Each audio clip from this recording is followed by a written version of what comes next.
천하를 호령하던 다윗이 드디어 늙은이가 되었습니다. 다윗의 인생 말년의 모습이 어떠했는지 열왕기상 1장 1절에서 4절이 우리에게 보여주고 있습니다. 열왕기상 1장 1절입니다. 다윗 왕이 나이가 많아 늙으니 이불을 덮어도 따뜻하지 아니한지라. 이때 다윗의 나이가 70세였습니다. 70세 늙은이 다윗이 밤에 잠을 자려고 이불 속에 들어가도 몸이 따뜻하지 않은 거예요.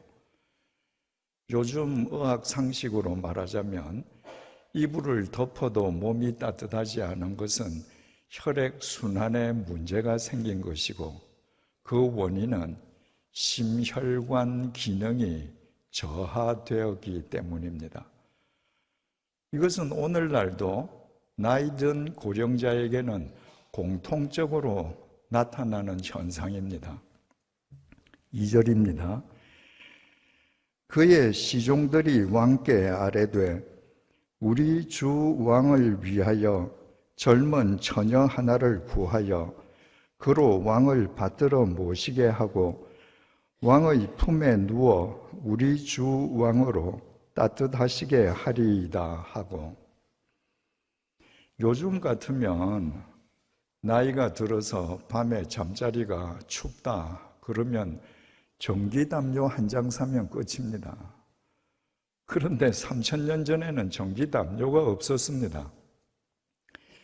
잠자리가 추운 왕을 위해서 왕을 모시고 있는 시중드는 신하들이 제시한 타개책이 무엇인가 하면 왕의 몸을 따뜻하게 해줄 젊은 처녀를 한 명 구해서 왕이 밤에 그 처녀를 품고 주무시게 하자 하는 것이었습니다. 함석이나 도자기로 만들어서 그 속에 뜨거운 물을 붓고 밤에 품고 자는 것을 유담프라고 합니다. 옛날 다다미방 시절에는 집집마다 유담프가 다 있었습니다. 지금은 산에 캠핑 가서 텐트를 치고 잔다든지 하는 캠핑족들도 밤에 유담프를 품고 자는 경우가 있습니다. 그러니까 이 다윗 왕의 신하들이 왕에게 제시한 타개책은 인간 유담프용 젊은 처녀를 하나 구해드리자는 거예요. 이것은 유대인들이 유별나서 이 사람들이 이런 생각을 한 것이 아닙니다. 역사적으로 가부장 시대에 걸쳤던 나라에서는 모두 다 이런 제도가 있었습니다. 우리나라에서도 조선 말기까지 나이 든 양반들이 밤에 잠자리가 추우면 젊은 여자를 구해서 품고 잤습니다. 그런 여자들을 가리켜서 아이 동자를 써서 동녀라고 불렀습니다. 그러니까 다윗의 신하들이 우리 임금님이 품고 주무실 수 있도록 동녀 한 명을 구해드리자라고 한 것이 그들이 유별나서가 아니라 그 당시 전 세계적으로 퍼져 있던 관습대로 하고자 한 것입니다. 왜냐하면 다윗 왕이 밤에 잠자리가 추워서 밤에 잠을 설친다면 국사를 그르칠 수 있지 않습니까? 그러니까 왕의 몸이 추운 것은 왕의 개인 문제가 아니라 이건 국가적인 문제거든요. 그래서 인간용 유담프를 구해드리자라고 생각을 했습니다. 3절입니다.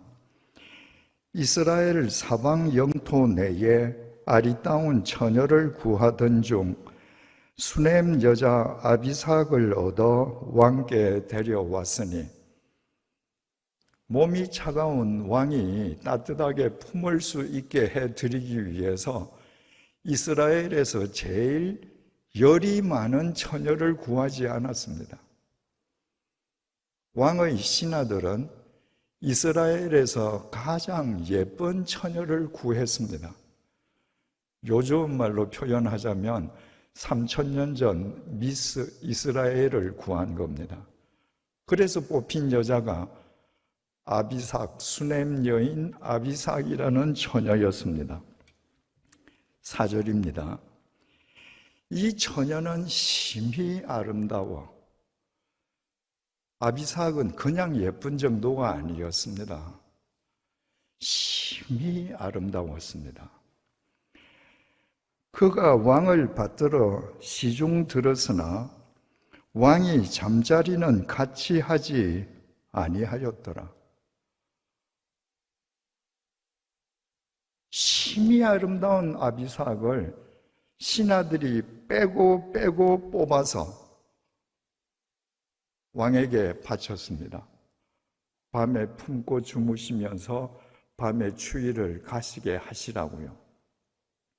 그런데 다윗 왕은 그 예쁜 아비삭이 자기 방에 들어와서 시중 드는 것은 기꺼이 봤는데 밤중에 자기 잠자리에는 발도 못 넣게 했습니다. 신하들은 임금으로 하여금 왕이여 이 처녀를 품고 주무세요 하고 방에 넣어드렸습니다. 그런데 왕은 잠자리가 추워서 밤에 잠을 설치고 추움을 이기지 못할지언정 처나 미색인 아비삭은 자기 이불 속에는 전혀 들어오지 못하게 했습니다. 왜 다윗이 인생 말년에 인생 결벽증 같은 이런 모습을 보이고 있을까요? 다윗의 일생은 사무엘하 전체에 기록되어 있습니다.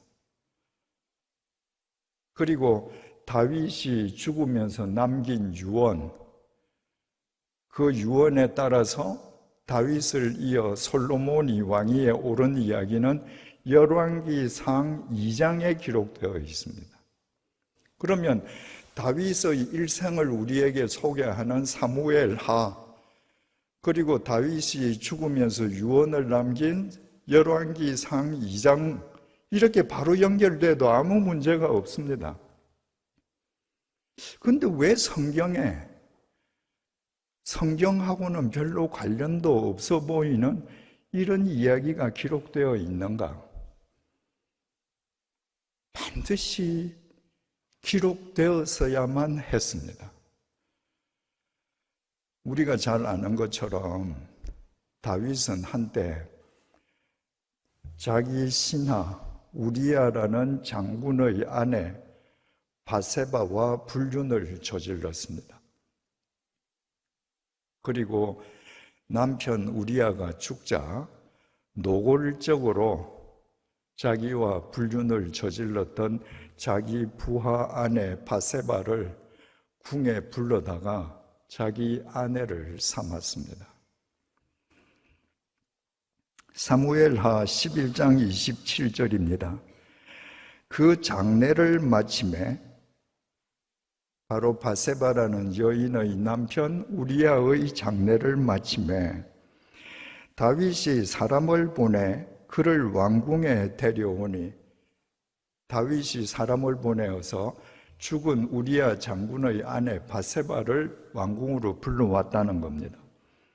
그가 그의 아내가 되어 그에게 아들을 낳으니라. 바세바가 다윗 왕의 아내가 되어 다윗에게 아들을 낳아 주었다. 다윗이 행한 그 일이 여호와 보시기에 악하였더라. 지금 사무엘하 11장 27절에는 우리아 장군의 장례를 끝내고 나서 다윗이 그 아내를 궁으로 데려다가 자기 아내를 삼음해 이 여인이 다윗을 위해서 아들을 낳아줬다. 그런데 주님께서 그 소위를 악하게 보셨다. 이렇게만 간략하게 기록되어 있습니다. 구체적으로 다윗이 무엇을 했기에 하나님께서 이 다윗의 소위를 악하게 보셨는가? 어느 날 다윗이 저녁 식사를 마치고 잠이 오지 않아서 해가 저문 왕궁 옥상을 걸었습니다. 멀리 어느 집 마당에서 여인이 옷을 벗고 목욕을 하고 있습니다. 여러분, 그 여인이 바보겠습니까? 그 당시는 3000년 전에 집집마다 목욕탕이 안에 있을 수 없으니까 대개 마당 우물가에서 목욕하는데 백주의 대낮에 다 보이면 그 여자가 목욕했겠습니까? 해가 졌기 때문에 아무도 보는 사람이 없다고 생각하고 목욕하지 않았겠습니까? 그런데 다윗 왕이 왕궁 옥상에서 그 목욕하는 여자를 본 거예요. 왕궁과 일반 여염집이 처마를 맞대고 있겠습니까? 아무리 왕궁에서 가까운 집이라 할지라도 상당한 거리가 있지 않겠습니까? 상당히 먼 거리의 여자가 해진 저녁에, 밤에 목욕을 하는데 그 여자가 예쁜지 안 예쁜지 보일 리가 없습니다. 그런데 사무엘하 11장을 보면요, 그 목욕하는 여자가 다윗에게 심히 예쁘게 보였습니다. 그 어둠 속에 얼굴이 보일 리가 없는데 어떻게 예쁘게 보일까요? 잠이 오지 않아서 왕궁 옥상으로 올라간 다윗이 정욕이라는 우상에 지금 사로잡힌 거예요. 그날 그 여자가 목욕하지 않았더라도, 다른 여자가 길거리를 지나갔더라도 그 여자가 예뻐 보였을 것입니다. 정욕이라는 우상에 한번 빠지면 그 우상이 시키는 대로 본능을 쫓습니다. 짐승이 되어버립니다. 이 밤에 정욕이라는 우상의 노예가 되고 그 우상에 사로잡힘으로 다윗은 우상을 만들지 말라는 제2계명을 범했습니다. 그 결과는 너무너무 무시무시했습니다. 얼굴이 제대로 보이지도 않는데 심히 예쁘다고 생각한 다윗이 신하에게 물었습니다. 저 집 마당에서 목욕하는 저 여자 누구냐? 우리야 장군의 아내 바세바라는 거예요. 그 여인의 남편은 우리야 장군인데 마침 다윗의 명령을 수행하기 위해서 지금 전쟁터에 종군 중이었습니다. 집에 없는 거예요. 다윗은 절호의 찬스라고 생각했습니다. 사람을 보내어서 그 우리야 장군의 아내 바세바를 궁으로 데리고 오도록 했습니다. 제10계명은 남의 것을 탐내지 말라인데 첫 번째가 남의 아내를 탐내지 말라는 것입니다. 그냥 보고 가서 잤으면 되는데 자기를 위해서 전쟁터에서 목숨을 걸고 싸우고 있는 그 남자의 여자를 데리고 와라. 그 여자를 탐낸 거예요. 10번째 계명을 범했습니다. 바세바를 왕궁에 불러다가 차를 한 잔 마시면서 남편이 전쟁터에 나가 있는데 애로사항이 얼마나 크냐, 애들 키우는데 어려움은 없느냐, 이런 걸 묻고 보낸 뒤에 그 여인으로부터 들은 이야기들을 자기 정치에 반영했더라면 얼마나 좋았겠습니까?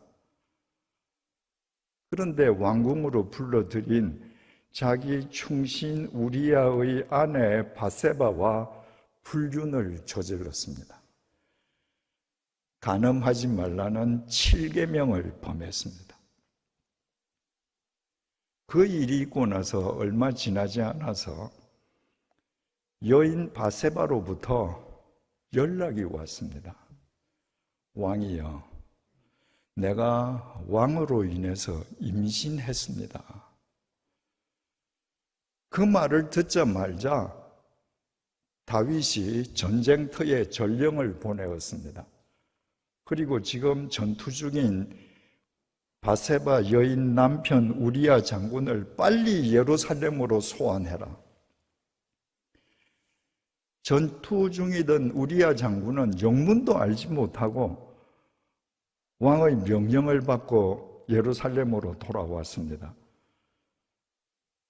다윗 왕은 우리아 왕에게 전황에 대해서 몇 마디 물어본 뒤에 주안상을 딸려서 우리아로 하여금 집에 가서 자게 했습니다. 남편 우리아가 왕이 내린 술과 안주를 먹고 취해서 아내와 잠자리를 같이 하면 아내 뱃속에 있는 태아는 남편 아이가 될 거 아니에요. 그때는 DNA가 검사가 없으니까. 제9계명은 거짓 증거하지 말라는 겁니다. 자기가 여인을 범해놓고 그 여인의 태 속에 자기 씨가 들어있는데 그 씨를 자기 씨가 아닌 것처럼 그 여인의 남편의 씨인 것처럼 거짓 알리바이를 만들려고 했습니다. 거짓 증거하지 말라는 9계명을 범했습니다. 우리아 장군은 충신이었습니다. 왕이 주안상을 딸려서 너 얼마나 고생했니? 이제 집에 가서 아내와 편안히 자라. 집에 가지 않습니다. 지금 내 동료들이 목숨을 걸고 전쟁터에서 싸우고 있는데 내가 까닭 없이 어떻게 내 집에 가서 두 발 뻗고 자겠습니까? 그리고는 성문에서 경비병들하고 같이 잡니다. 그 다음 날도 집에 가도록 회유했는데 안 갑니다.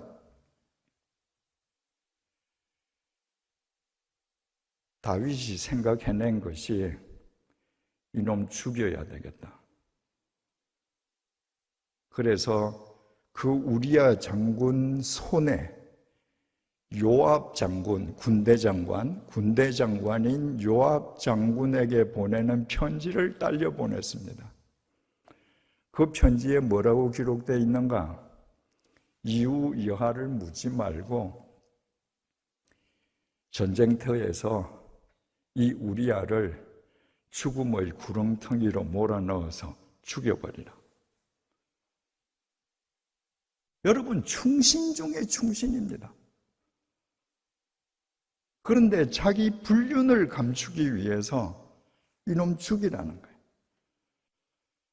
우리아는 자기를 죽이라는 내용의 편지를 들고 전쟁터에 가서 요압 장관에게 왕께서 주신 친서입니다 하고 바쳤습니다.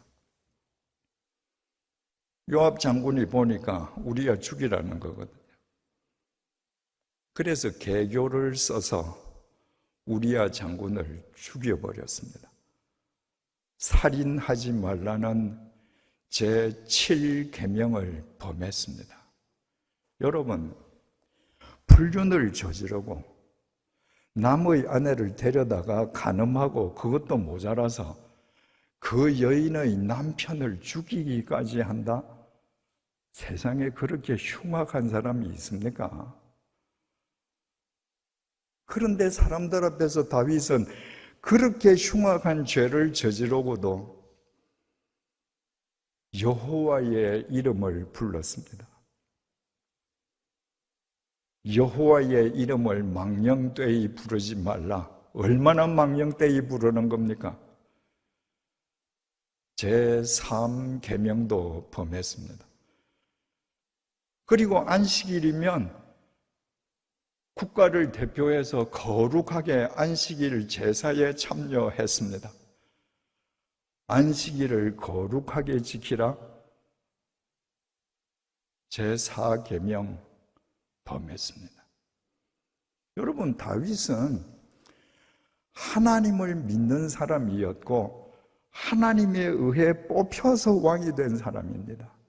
다윗 자신이 잘 알고 있었습니다.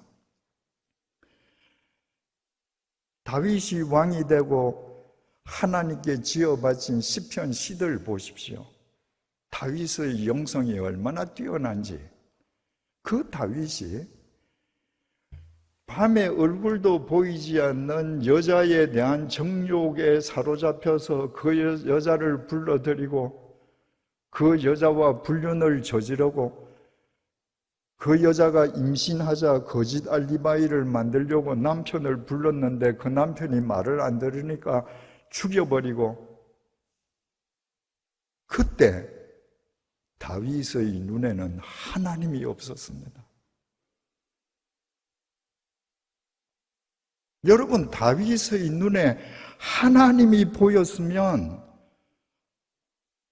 그런 끔찍한 짓을 할 수 있습니까?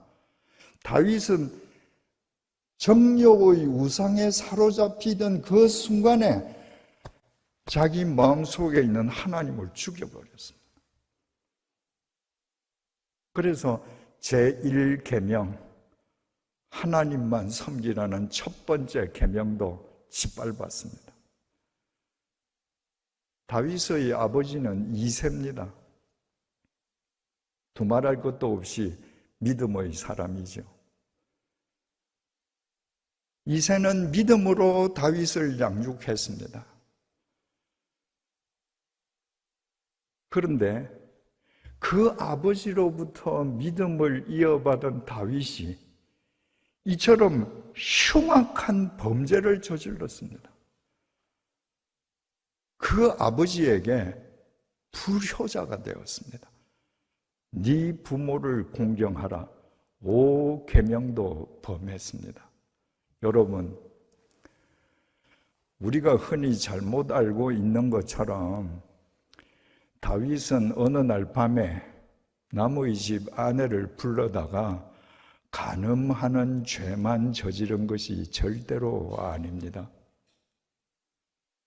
그것은 시작이었을 뿐입니다. 그는 바세바를 보고 정욕의 우상에 사로잡히는 그 순간부터 순식간에 10계명을 다 짓밟았습니다. 이것이 죄의 확산성입니다. 한 가지 죄는 절대로 한 가지 죄로 그치지 않습니다. 내가 한 가지 죄를 지으면 마치 고구마 줄기 캐듯이 죄가 줄줄이 이어져서 확산됩니다. 그래서 데살로니가전서 5장 22절은 악은, 죄는 어떤 모양이라도 다 버리라. 아무리 아름답게 보여도, 모양이 달려 보여도 죄의 속성은 똑같거든요. 한 가지 죄를 범하면 줄줄이 죄는 연이어져 가는 겁니다. 이렇게 10계명을 짓밟고서도 다윗은 신하들 앞에서, 백성들 앞에서 믿음의 성군인 것처럼 연기했습니다. 하나님께서 가만히 두시겠습니까? 하나님께서 나단 선지자를 다윗에게 보내셨습니다. 나단 선지자가 다윗이 알아듣기 쉽게 비유를 들어서 설명을 했습니다. 어느 마을에 큰 부자와 가난한 사람이 살고 있었습니다. 부자에게는 소떼, 양떼가 심히 많았고 가난한 사람의 전 재산은 암, 양, 새끼 한 마리뿐이었습니다. 가난한 사람은 그 암, 양, 새끼를 품고 밥을 먹고 잠을 자서 그 암, 양, 새끼가 가난한 사람에게는 마치 가족과도 같았습니다. 어느 날 부잣집에 손님이 왔습니다. 그랬더니 부자가 자기 집에 그 흔한 소와 양은 다 제쳐놓고 가난한 사람의 유일한 재산인 암양 새끼를 빼앗아서 그것을 잡아서 자기 손님을 대접했습니다. 나단 선지자의 말이 끝나기도 전에 다윗이 불같이 화를 내었습니다. 세상에 그런 나쁜 놈이 어디 있냐? 그런 놈은 당장 죽여 마땅하다. 나단 선지자가 말했습니다. 당신이 바세바라는 여인을 빼앗는 것도 모자라서 그 남편까지 죽인 당신이 가난한 사람의 암양 새끼 한 마리를 빼앗은 불의한 부자, 바로 당신입니다.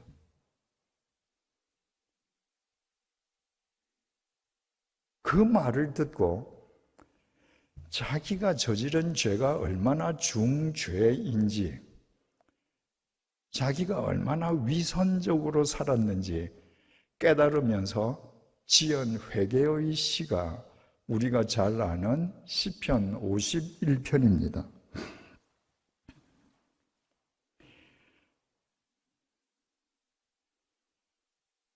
시편 51편 16절입니다. 주께서는 제사를 기뻐하지 아니하시나니 그렇지 아니하면 내가 드렸을 것이라. 주는 번제를 기뻐하지 아니하시나이다. 사람들은요, 죄를 짓고 나서 자기 죄는 가만히 덮어둬요. 그리고 하나님에게 제사만 잘 드리면 다 문제는 해결된다고 생각합니다.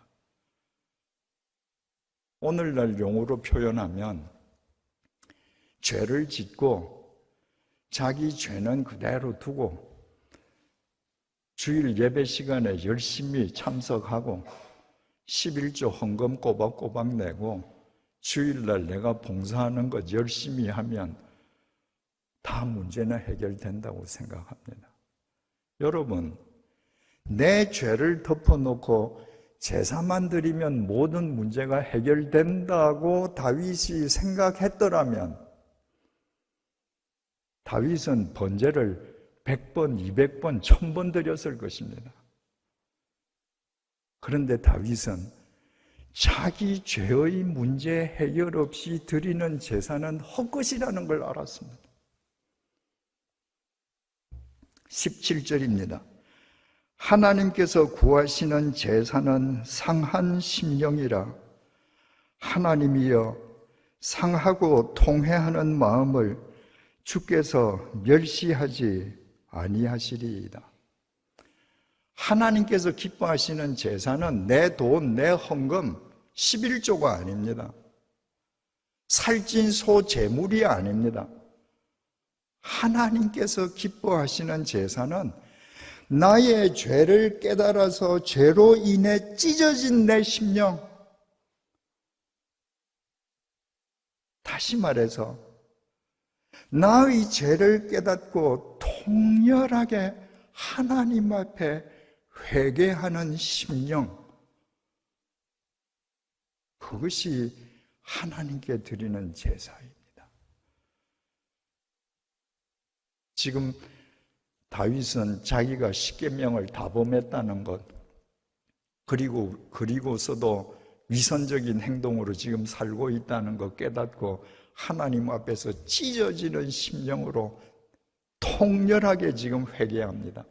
그러면서 제 마음을, 상한 심령을 제물로 받아주십시오. 여러분, 사람들이, 그리스도인들이 자복과 회개를 혼동합니다. 자복이라고 하는 것은 헬라어 동사로 엑소몰로게오라고 합니다. 그건 영어로 to confess, 그야말로 입으로 고백하는 거예요. 주님, 제가 이런 죄를 지었습니다. 고백으로 끝나는 거죠. 이렇게 살겠습니다. 고백으로 끝나는 거죠.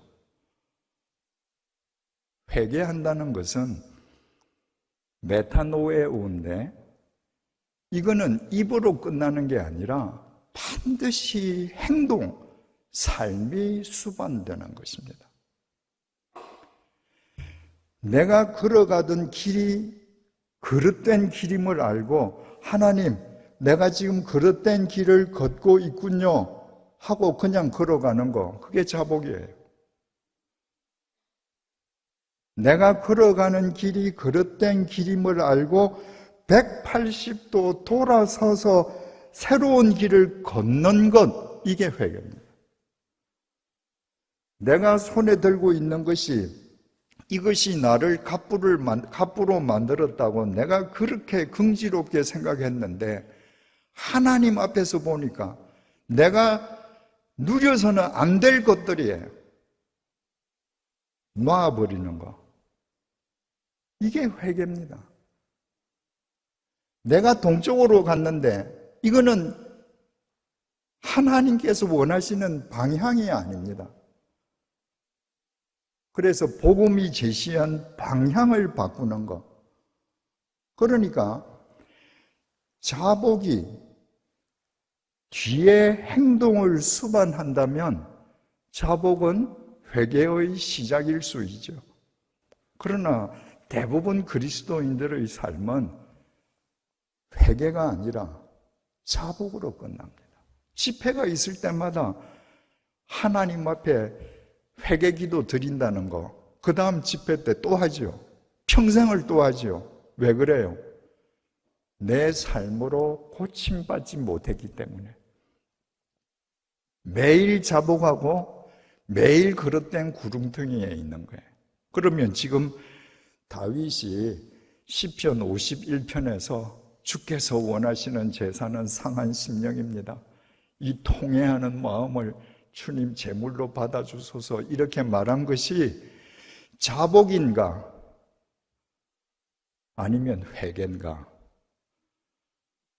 그 해답이 오늘 서두에서 본 열왕기 1장 1절부터 4절입니다. 만약에 우리아를 죽이고 남의 아내를 빼앗은 이 다윗이 회개했다고 하는 시편 51편의 이 회개가 자복으로 끝났다. 그랬으면요, 아무리 다윗이 늙었다 해도 이스라엘에서 제일 예쁜 아비삭이 자기 방에 들어왔다? 옛날처럼 밤에 품고 오만 짓을 다 했을 겁니다. 전 세계적으로 나이든 양반들이 품고 자는 동녀의 신부는 첩이에요. 왜냐하면 나이든 남자들이 젊은 처녀를 품고 있지만 품고만 있는 게 아니거든요. 품고 있으면서 육체적 관계도 맺고 자기 아이도 낳습니다. 그래서 신부는 첩이에요. 공공연하게 인정을 해주는 겁니다. 가부장 사회에서는. 그러니까 옛날에 우리아로 인해서 중죄를 범했던 다윗이 시편 51편에서 했던 그 회개가 단순한 입의 자복으로 끝났더라면 아비삭을 보고 가만히 안 있었겠죠. 그런데 그 예쁜 아비삭이 들어왔는데 방 안에서 시중은 받지만 내 잠자리에는 발도 못 넣게 해요. 무슨 말입니까? 시편 51편의 회개가 진짜 회개였던 것입니다. 여러분, 회개는 점이 아니라 선입니다. 여러분이 매번 하나님께 회개한다고 하는데 왜 똑같은 회개를 합니까? 단발적인 점으로 자복만 하기 때문이에요. 내 회개가 점이 아니라 삶으로, 선으로 연결될 때 나이든 다윗이 어여쁜 처녀를 보고도 자기를 지키는 믿음의 이정표가 될 수 있는 것입니다. 지금 이 다윗의 이 행동은 말입니다. 9회 말 2아웃, 3볼, 2스트라이크까지 치고 있던 팀이 9회 말 2아웃, 3볼, 2스트라이크에서 말루 홈런을 쳐서 경기를 역전시키는 것하고 똑같습니다.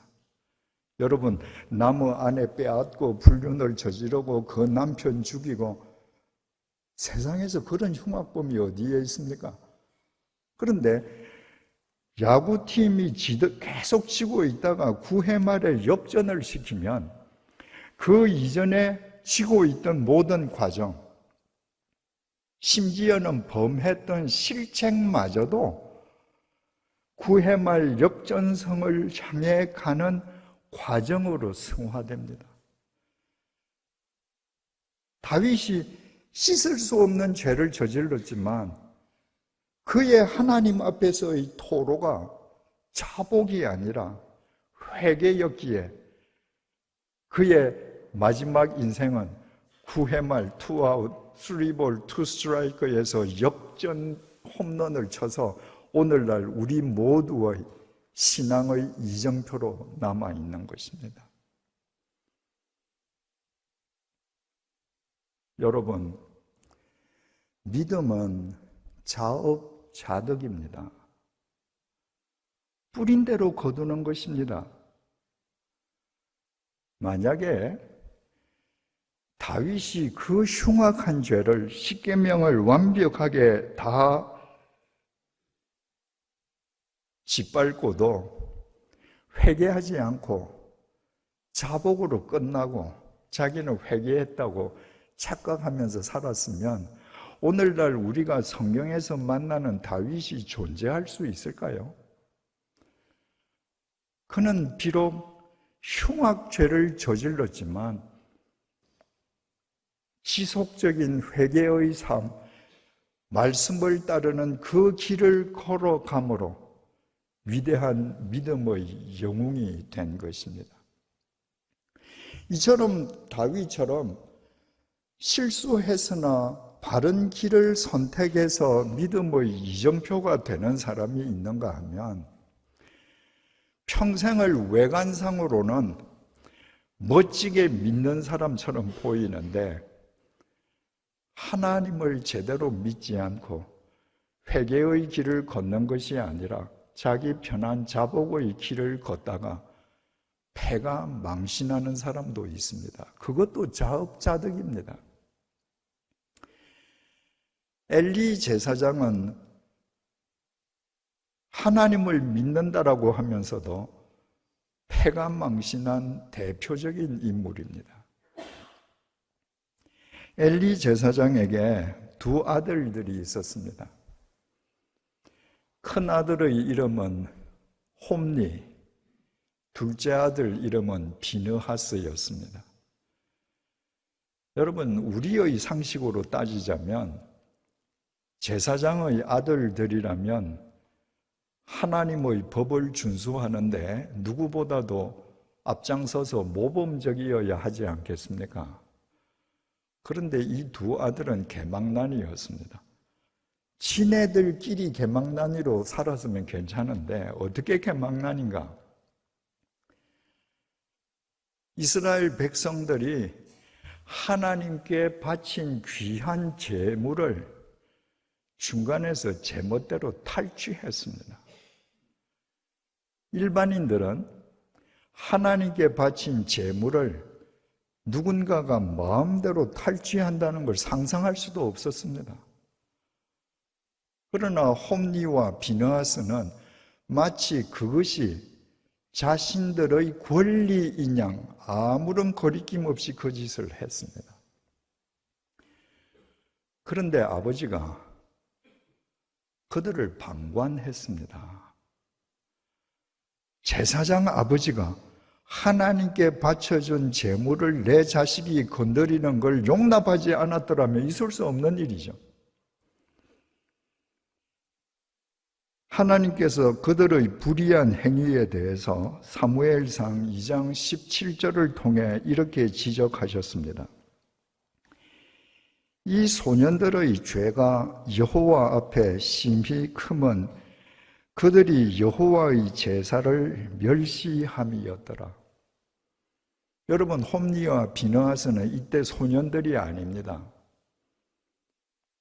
이미 가정을 이룬 성인들이었습니다. 가정을 이룬 성인들로 충분한 분별력을 가질 수 있었습니다. 그럼에도 불구하고 하나님께 바쳐진 제물을 자기 마음대로 짓밟는 그들을 하나님께서는 아이들, 소년들이라고 그랬습니다. 도저히 분별력을 갖지 못한 아이들. 그 아이들이 그렇게 행하는 것은 여호와의 제사를 멸시하기 때문이다. 백성들이 하나님께 제사를 드리면서 바친 제물을 지 마음대로 탈취한다는 것은 하나님께 드리는 제사를 멸시하는 겁니다. 하나님께 드리는 제사를 멸시한다는 게 뭐죠? 그 제사를 받으시는 하나님을 멸시하는 행위입니다. 여러분들이 세상에서 엉망으로 살고 주일날 예배 시간에 앉아서 내가 예배만 드리면 모든 면죄부를 받는 것처럼 앉아있다?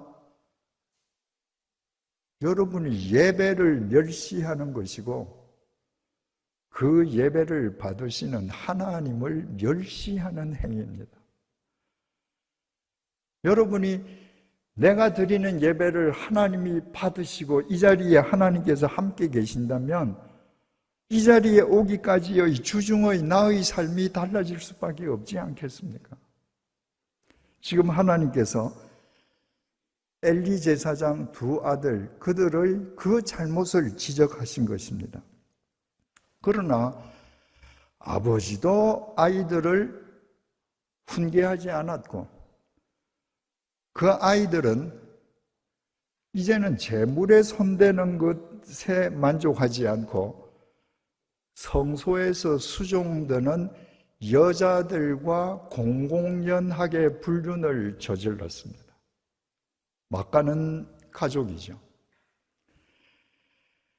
엘리 제사장이 두 아들들에게 이런 말을 했습니다. 사무엘상 2장 23절에서 25절입니다. 23절입니다. 그들에게 이르되 너희가 어찌하여 이런 일을 하느냐? 이런 일은 제물을 탈취하고 성소에서 수종드는 여자들과 불륜을 저지르는 일들입니다. 내가 너희의 악행을 이 모든 백성에게서 듣노라. 아버지가 지금 아들한테 하는 얘기예요. 너희들이 하는 이 악행을 내가 모든 백성에게서 들었다. 무슨 뜻이겠습니까? 한 명이 와서 엘리 제사장에게 얘기했습니다.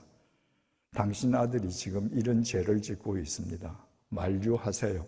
에이, 내 아들 그럴 리가 없어요. 잘못 보신 겁니다. 다른 백성이 와서 또 얘기합니다. 안 믿어요. 아마 댁이 잘못 보신 걸 거라고, 헛소문, 가짜 소문 들으신 거라고. 그런데 한두 명이 아니라 10명, 20명, 30명, 100명 계속해서 백성이 와서 얘기하는 거예요. 모든 백성. 그제서야 지금 아이들을 불러놓고 이게 무슨 일이냐? 23절, 24절 그 자식들한테 제사장 아버지가 하는 말을 잘 들어보십시오. 내 아들들아, 그리하지 말라. 이렇게 점잖하게 할 얘기입니까? 내게 들리는 소문이 좋지 아니하니라. 지금 사람의 소문이 중요하지 않습니다. 내 자식들의 행위를 하나님께서 어떻게 보시는가? 내 자식들이 하나님 앞에서 어떤 범죄를 저지르는가? 그런데 자식들을 불러놓고 아버지 엘리 제사장은 하나님은 안중에도 없고 세상 사람 소문이 걱정해. 내 자식들 소문이 사람들 사이에서 나쁘게 퍼지면 아버지인 나에게도 악영향을 미칠 테니까. 너희가 여호와의 백성으로 범죄하게 하는도다. 앞으로 너희들 그렇게 살면 안 돼. 이게 아니라 너희들이 그렇게 살면 백성들이 너희들을 따라서 재물을 탈취하거나 성소의 여자들하고 불륜을 저지르지 않겠니? 에둘러서 표현합니다. 성인에게 이런 표현으로 그들의 잘못을 막을 수 있을까요? 불가능합니다. 25절입니다. 사람이 사람에게 범죄하면 하나님이 심판하시려니와 하나님 앞에 성경을 보시면 일자가 기록되어 있습니다. 그래서 아래쪽 주난을 보면 일자에 법관이라고 기록되어 있습니다. 사람이 사람에게 범죄하면 오늘날에도 하나님을 대신한 법관이 심판합니다. 법정에서 재판관 사람이잖아요. 사람이 재판을 하기 때문에 사람인 변호사가 사람인 법관에게 피고를 변호해 줄 수 있습니다. 그러나 만일 사람이 여호와께 범죄하면 누가 그를 위하여 간구하겠느냐? 사람이 사람에게 죄를 범하면 법관이 재판을 하니까 사람이 변호해 줄 수 있지만 하나님께 죄를 범하면 누가 변호해 줄 수 있겠느냐? 그러므로 너희들은 지금 하는 행동 당장 고쳐야 돼. 하나님께 범죄하면 누가 변호해 줄 수 있겠느냐? 이건 원론이에요. 원론만 있으면 안 됩니다. 원론에는 반드시 적용이 따라야 합니다. 그러므로 너희는 절대로 이 짓을 계속하면 안 된다. 죽는다 너희들. 그런데 원론만 얘기하고 적용을 얘기하지 않았습니다. 적용이 수반되지 않는 원론은 쇠기의 경을 잃는 거하고 똑같습니다. 그냥 흘러 지나가 버려요. 그러니까 25절 제일 마지막에 25절 그들이 자기 아버지의 말을 듣지 아니하였더라. 원론만 얽는 아버지의 말이 자식들에게 아무런 영향력을 못 미쳤습니다. 이는 여호와께서 그들을 죽이기로 뜻하셨습니다. 이런 구절을 잘못 이해하면 하나님께서 홈리와 비느하스를 처음부터 죽이기로 결정하셨기 때문에 이들이 뇌 없는 로봇처럼 하나님의 말씀을 경홀히 여겼다 이렇게 생각하기가 쉬운데 그게 아니고요. 이런 구절은 결과적으로 해석해야 합니다. 아버지의 방관 속에서 자식들이 하나님에 대한 조금의 믿음도 없기 때문에 결과적으로 하나님께서 그들을 죽이기로 하셨다는 겁니다. 하나님께서 잘못한 다윗에게 나단 선지자를 보내어서 다윗의 잘못을 깨닫게 해주셨잖아요. 그 덕분에 다윗이 시편 51편의 회개를 하고 그 회개가 점이 아니라 선으로 연결되어서 그 마지막 인생 말년 열왕기상 1장 1절에서 4절에 그의 마지막 생이 하늘의 별처럼 빛나게 되지 않았습니까? 하나님께서 엘리 제사장 가족에게도 하나님의 말씀을 보내었습니다. 오늘 본문입니다. 사무엘상 2장 29절에서 30절입니다. 먼저 29절입니다. 너희는 어찌하여 내가 내 처소에서 명령한 내 제물과 예물을 밟으며, 지금까지 우리가 살펴본 바에 의하면 예물은 누가 짓밟았습니까? 엘리 제사장의 두 아들들이 탈취했습니다. 홈리와 비느하스가. 그런데 하나님은 엘리 제사장에게 너희는 하고 말씀하십니다. 너희들 자식들이 신성 모독죄를 저질렀는데 너는 깨끗해, 너는 훌륭해. 그게 아닙니다. 너희들 자식들이 신성 모독죄를 범하도록 방관한 너도 똑같아. 내 아들들을 나보다 더 중히 여겨. 하나님의 제물을 탈취하고 성소 여자들과 불륜을 저지르는데 그것을 방관하는 것은 하나님보다 네 아들을 더 좋아하기 때문이라는 거예요.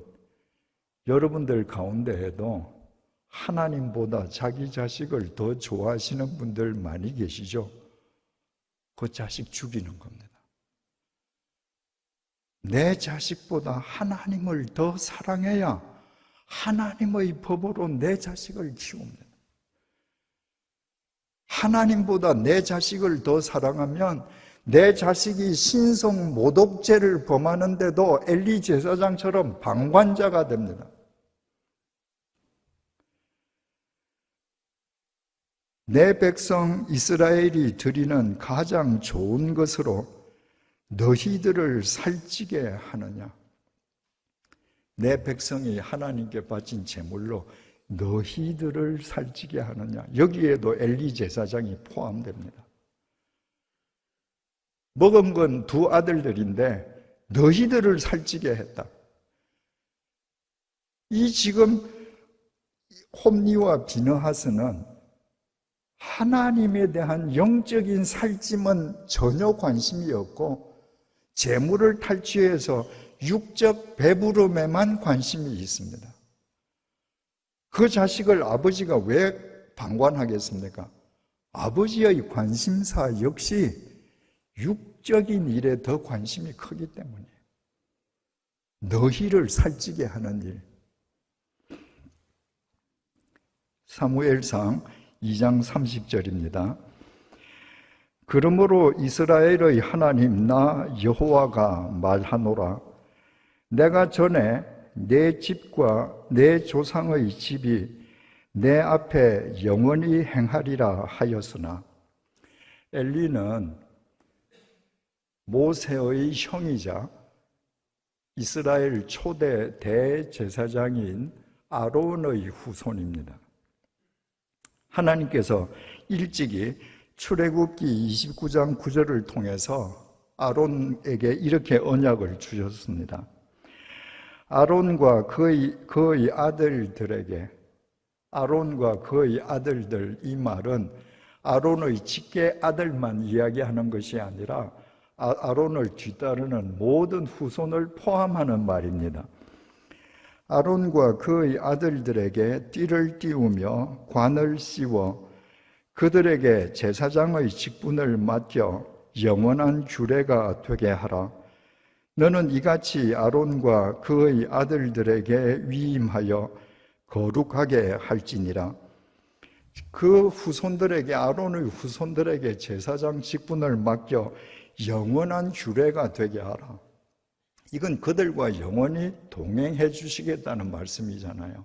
지금 사무엘상 2장 30절에서 그 말씀을 하셨어요. 이제 나 여호와가 말하노라. 결단코 그렇게 하지 아니하리라. 엘리 제사장 집안은 아론 제사장의 계보에서 내가 빼버릴 거예요. 그리고 성경에서 핵심적인 말씀을 하십니다. 사무엘하 2장 30절 하반절입니다. 나를 존중히 여기는 자를 내가 존중히 여기고 나를 멸시하는 자를 내가 경멸하리라. 나를 존중히 여기는 자를 하나님 내가 그를 존중히 여겨주고 하나님 나를 멸시하는 자를 하나님 내가 그를 경멸하겠다. 이 말씀도 오해하기가 쉽습니다. 하나님은 천지를 창조하신 창조주시고 우리는 피조물에 불과합니다. 하나님은 전지전능하시고 우리는 보잘것없는 미물들입니다. 그런 크신 하나님이 개미보다 작은 우리 앞에 놓고 네가 나를 존중하냐? 그럼 나도 너 존중해 줄게. 네가 나를 멸시하니? 그러면 나도 경멸할 거야. 그러면 그 하나님 얼마나 쪼잔합니까? 그 하나님이 사랑의 하나님이 될 수 있습니까? 그 하나님이 자비를 베풀 수 있겠습니까? 주님의 이 말씀은 이런 뜻입니다. 하나님은 말씀이시잖아요. 나를 존중히 여기는 자, 나의 말씀, 하나님의 말씀을 존중히 여기는 자, 그는 자기가 존중히 여기는 그 하나님의 말씀에 의해서 존귀하게 세워집니다. 그런데 하나님을 멸시하는 것은 하나님께서 주신 말씀을 멸시하는 거예요. 내가 하나님의 말씀을 멸시하면 무엇으로 살지요? 내 욕망을 따라 삽니다.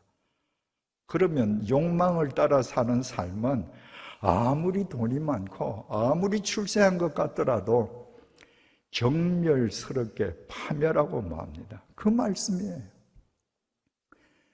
흉악 범죄를 저질렀던 다윗이 나단 선지자의 말을 듣고 회개하면서 하나님을 존중히 여기는 삶을 시작했습니다. 하나님의 말씀을 존중히 여기는 삶이에요. 그 말씀이 다윗을 존귀히 가다듬어서 영원한 믿음의 이정표가 되게 해 주었습니다. 그렇다면 나단 선지자의 말을 들었던 다윗이 하나님을 존중하는 삶을 다시 시작했듯이 하나님의 이 경고를 받았던 엘리 제사장 가족들 역시 이 하나님의 말씀 앞에서 삶을 돌이켜야만 했습니다. 하나님의 말씀을 존중히 여기는 삶을 시작해야만 했습니다. 만약 그랬더라면 흉악한 삶을 살았던 다윗의 삶이 별빛처럼 성화된 것처럼 엘리 제사장 가문도 그 믿음이 빛나게 되었을 것입니다. 그러나 다윗과 나단 선지자의 가장 큰 차이는 나단 선지자는 이 하나님의 말씀을 듣고도 하나님을 멸시했습니다. 결과는 어떻게 되겠습니까? 하나님의 말씀을 멸시하는 그 삶은 하나님과 사람의 경멸 속에서 파멸할 수밖에 없습니다. 블레셋이 이스라엘을 쳐들어왔습니다. 첫날 전투가 벌어졌는데 모든 면에서 블레셋의 전력이 앞섰습니다. 첫날 전투에서만 이스라엘 병사가 4,000명이 죽었습니다. 이스라엘 병사들이 홈리와 비느하스 엘리 제사장 아들들하고 의논을 해서 실로에 있는 여호와의 법궤를 전쟁터로 가지고 왔습니다. 하나님의 법궤가 우리 옆에만 있으면 우리가 무조건 블레셋을 이길 수 있을 거야. 하나님 말씀대로 살지는 않으면서 하나님의 법궤를 그렇게 부적처럼 생각하는 미신적인 신앙이었습니다. 그렇게 하나님을 멸시하는데 하나님께서 그들과 함께 하시겠습니까? 다시 대패하면서 홈리와 비느하스, 엘리의 두 아들 동시에 죽고 하나님의 법궤마저 빼앗기고 말았습니다. 의자에 앉아있던 엘리 제사장은 전쟁터에서 패해서 하나님의 법궤를 빼앗겼을 뿐만 아니라 자기 두 아들 홈리와 비느하스가 죽었다는 이야기를 듣고 충격에 뒤로 자빠지면서 목이 부러져서 죽었습니다. 그 순간에 비느하스의 아내, 그러니까 엘리 제사장의 며느리가 막 아이를 낳고 있었습니다. 아이를 낳다가 남편도 죽고 법궤도 빼앗기고 한 비보를 들었습니다. 그래서 아이의 이름을 이가봇이라고 지어라는 말 한마디를 남기고 아이를 낳다가 죽었습니다. 이가봇은 영광이 떠났다는 말입니다.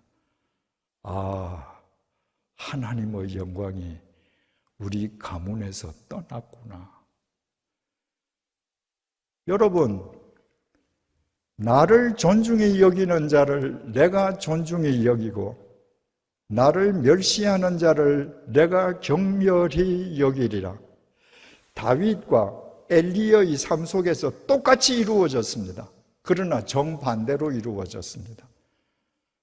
한때 흉악한 죄를 지었을 망정 회개하고 하나님을 존중히 여기는 삶을 산 다윗은 하나님으로부터 존중히 여김을 받는 삶으로 끝났습니다. 그러나 하나님의 경고를 받고도 하나님을 멸시한 엘리 가문은 하나님의 경멸 속에서 패가 망신하고 말았습니다. 나를 존중히 여기는 자를 내가 존중히 여기고 나를 멸시하는 자를 내가 경멸하리라. 여러분은 어떻습니까? 지금까지 하나님을 존중히 여기면서 하나님의 말씀을 존중히 여기면서 살아오셨습니까? 아니면 몸은 예배당에 앉아 있지만 몸은 하나님의 말씀을 멸시하면서 살아왔습니까? 어느 쪽이든지 간에 지금 현재 여러분의 모습이 지금까지 살아온 삶의 결과입니다. 여러분이 한때 중죄를 지었을지라도 하나님 앞에서 상한 심령으로 회개하고 하나님을 존중히 여기는 삶을 선으로 살아오셨다면 여러분 계속 그렇게 살아가십시오. 하나님께서 여러분들을 하늘의 별처럼 빛나게 해 주실 것입니다. 여러분이 하나님을 믿는다라고 하면서도 하나님의 말씀을 멸시하는 삶을 살아왔다면 빨리 돌아서십시오. 그렇지 않으면 패가 망신합니다. 하나님의 말씀은 우리의 양심을 찌르는 바늘입니다. 하나님의 말씀은 그릇된 길을 가던 우리를 바른 길로 돌아세우는 힘입니다. 하나님의 말씀은 우리가 가야 할 길을 비추어 주는 빛입니다. 하나님의 말씀은 우리가 져야 할 십자가를 지게 하는 능력입니다. 하나님의 말씀은 우리가 날마다 회개의 삶을 선으로 살게 해주는 추진력입니다.